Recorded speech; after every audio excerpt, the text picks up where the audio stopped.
dia 6 e 9 de agosto do ano de 1945, dias que mudaram a história da humanidade. Foi o momento quando bombas atômicas estadunidenses foram jogadas em cidades japonesas, uma em Hiroshima e outra em Nagasaki. Foi dado o fim da assustadora Segunda Guerra Mundial. Mas o medo das armas nucleares permaneceu. Medo esse que traumatizou toda uma nação. Além disso, os Estados Unidos ocuparam o Japão até o ano de 1952. 1º de março de 1954, um barco pesqueiro japonês chamado de Daigo Fukuri Maru, ou no português, Dragão Sortudo número 5, estava em viagem com uma tripulação de 23 homens, enquanto eles pescavam em uma área segura, na ilha de Marshall, situado no atol do Bikini. Uma luz grande e brilhosa se acendeu no céu. Foi ouvido pelos tripulantes uma enorme explosão. Houve o teste de uma bomba nuclear estadunidense, 2 vezes mais poderosa do que o previsto, e a tripulação do barco foi afetada com radiação, adoecendo e até matando algumas pessoas. Um grande acidente que espalhou medo em todo o Japão dos contínuos testes de armas nucleares.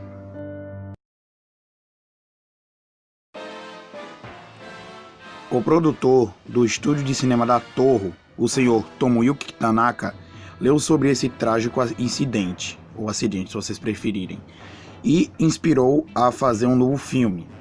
Em 1953, foi lançado o filme O Monstro do Mar, onde um dinossauro gigante é acordado no Ártico por causa de testes nucleares.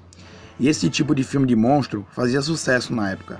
Então, Tanaka resolveu fazer um filme mais ou menos do mesmo gênero.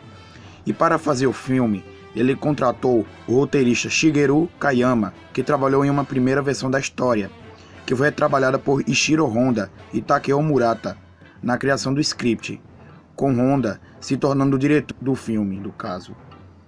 Eiji Tsuburaya, um pioneiro de Tokusatsu e nada mais nada menos do que o criador de Ultraman.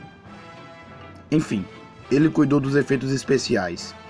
Ele percebeu que, com o tempo de entrega e os recursos que o estúdio tinha, não seria possível criar efeitos especiais tão elaborados como em O Monstro do Mar. Então, ele desenvolveu uma influente técnica chamada Sweet Motion, ou Sweet Motion se vocês preferirem falar assim, onde é desenvolvida uma roupa do monstro, vestida por um ator, que atuaria em um cenário composto por maquetes. E eu acho esse negócio muito, mas muito bem interessante. Isso é usado em praticamente todos os filmes japoneses do Godzilla, e todas as séries e filmes do Ultraman, que por sinal, o Godzilla em seu primeiro filme foi interpretado por Haruo Nakajima e Katsumi Tezuka. O compositor da trilha sonora é Akira Ifukube, que também desenvolveu o rugido do monstro. Ele fez o rugido raspando uma luva de borracha em um contrabaixo. Foi decidido que o nome do monstro seria Gojira, que é a mistura de Gorira e Kujira. O produtor do filme, Tomoyuki Tanaka, quis que a aparência do monstro fosse inspirada em um gorila ou baleia, por causa do nome.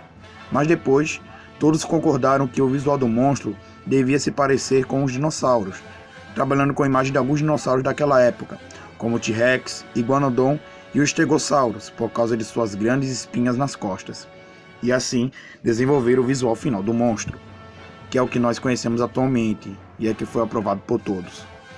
E em 1954, o filme Gojira foi lançado em todo o Japão no dia 3 de novembro. No filme, após um teste de uma bomba de hidrogênio americano no atol do Bikini, no Oceano Pacífico Sul, um réptil pré-histórico gigante foi perturbado de seu sono subaquático e fortemente irradiado. O monstro começou a atacar vários navios nas águas ao largo do Japão, fazendo com que um grupo de busca fosse enviado para a ilha de Odo, onde alguns dos sobreviventes foram levados para a costa. Os ilhéus acreditavam que os naufrágios foram causados por Godzilla, um monstro marinho gigante de seu folclore, que eles acreditavam que viria à costa para se alimentar da humanidade. Uma noite, um tufão atingiu a ilha, deixando-a devastada. No entanto, ficou aparente que a maioria dos danos foi causado por algo diferente de um tufão, já que as casas na vila pareciam ter sido destruídas por cima. Uma equipe de pesquisa liderada por Kyohei Ayame foi enviada para a ilha e descobriu uma pegada radioativa gigante na ilha, com um trilobita embutido nela. De repente, o monstro que foi responsável pelos naufrágios e danos na ilha apareceu sobre a colina na ilha.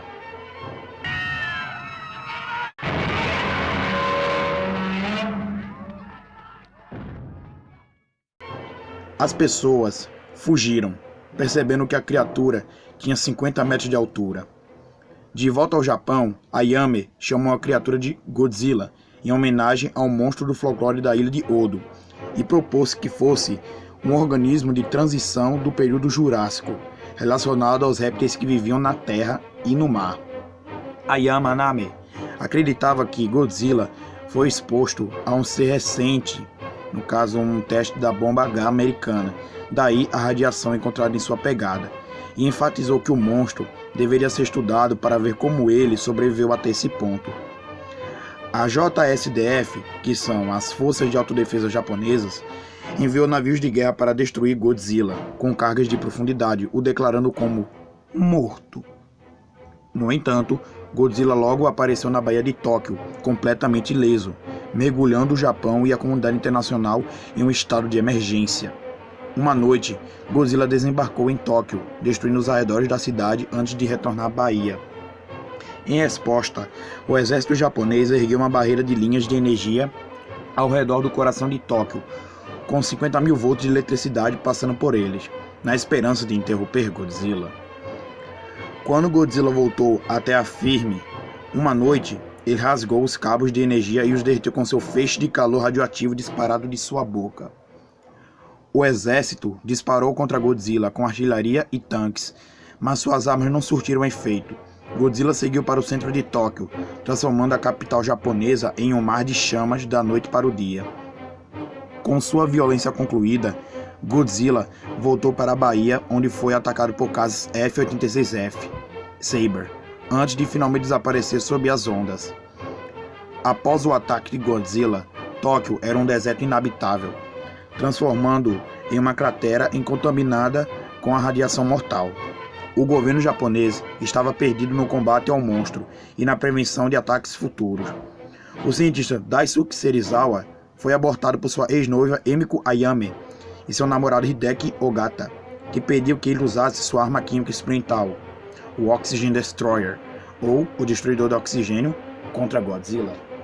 Serizawa ficou horrorizado com a sua ideia de revelar sua invenção ao mundo.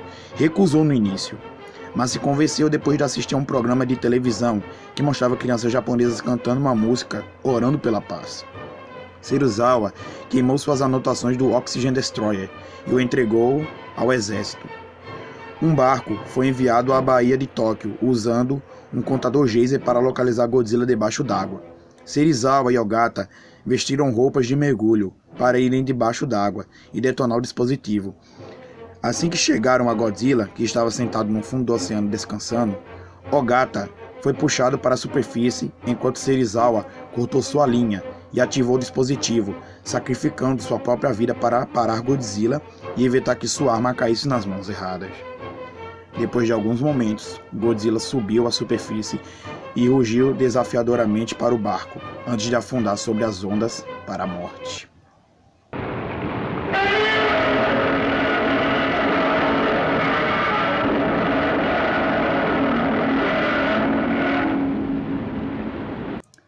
Enquanto as pessoas no barco comemoravam, desculpem o erro, a morte de Godzilla e lamentavam o sacrifício de Serizawa, o Dr. Ayamane solenemente advertiu que era improvável que o Godzilla fosse o último membro de sua espécie e que se a humanidade continuasse os testes nucleares, outro Godzilla certamente poderia aparecer e causar mais destruição. Godzilla 最後の一匹だとは思えない。もし水爆実験が続けて行われるとしたらゴジラの盗塁がまた世界のどこかへ現れてくるかもしれない。